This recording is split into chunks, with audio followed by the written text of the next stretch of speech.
Hi, I am Dr. Doug Rosenau and a Christian sex therapist. Some of my friends have told me that maybe I am the Christian Sexpert, the Christian sex guru. I have, over the past many years, listened to over 50,000 hours of stories and really desire, I know that some of you watching will be people of faith, will be Christian, and some won't be, but in this segment I really want to talk especially to those who are Christian, because I feel like we as Christians, and especially within the Christian church, has not done very well with sexuality in general and have done a really poor job of dealing with single sexuality.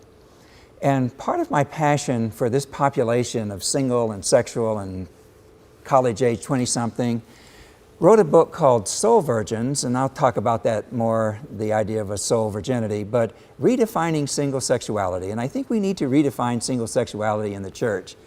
In the book, as I was trying to ponder this through and how we have failed to deal very well, sometimes we'll say true love waits, but we don't do very good at saying why we're waiting and how we're waiting, just really developing a theology. But as I was writing, I said the church, seeing the distortion in our culture, has traditionally responded what initially appears as godly wisdom.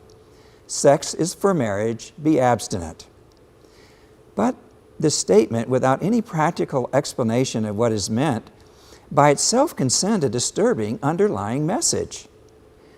We aren't comfortable discussing what to do with your sexual desires as a single person, so if you just abstain from all erotic sexual behaviors and thoughts, you may forget you're a sexual being and won't struggle anymore. And then another unspoken message becomes within the church, as a single person, you can be asexual until marriage, and then you will be able to turn your sexual switch on.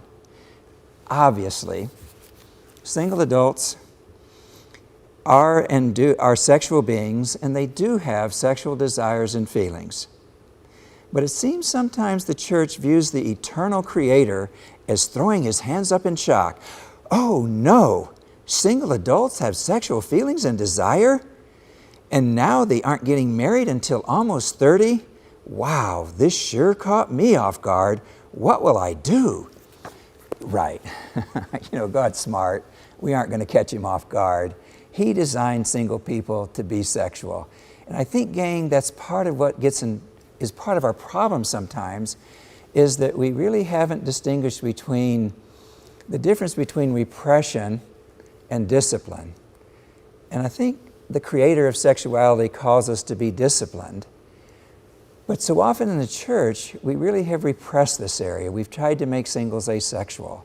Or we really haven't taken the time to embrace, I am a sexual being. I do get horny.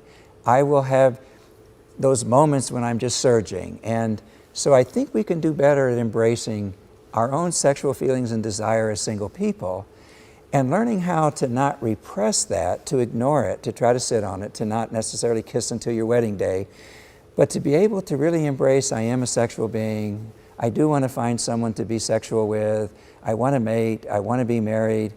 And I will learn in this journey of singleness, I will think through a little bit better on how I can discipline my sexual urges, how I can discipline that desire, not ignore them, and truly try to just repress them. And so as I was working on my book on single sexuality, it just seemed important to me to be able to work on what we are doing and not just what we shouldn't do. And how we can really, again, like I was saying, develop a theology, develop a teaching, develop some guidelines that really look more fully at we are sexual beings and look more fully at how do I embrace this? And then I think it's good to know how we can learn to discipline, how true love can wait, and how we can work on this. But again, where I would start is you are a sexual being. Where I would start is God created that purposefully so. And that God really wants us to embrace our sexuality, our horny, wants us to be able to be intimate though, and to discipline it and to guide it into the channels so that we can really evolve into the sexual beings that He each designed us to be. So singles are sexual beings in really cool ways.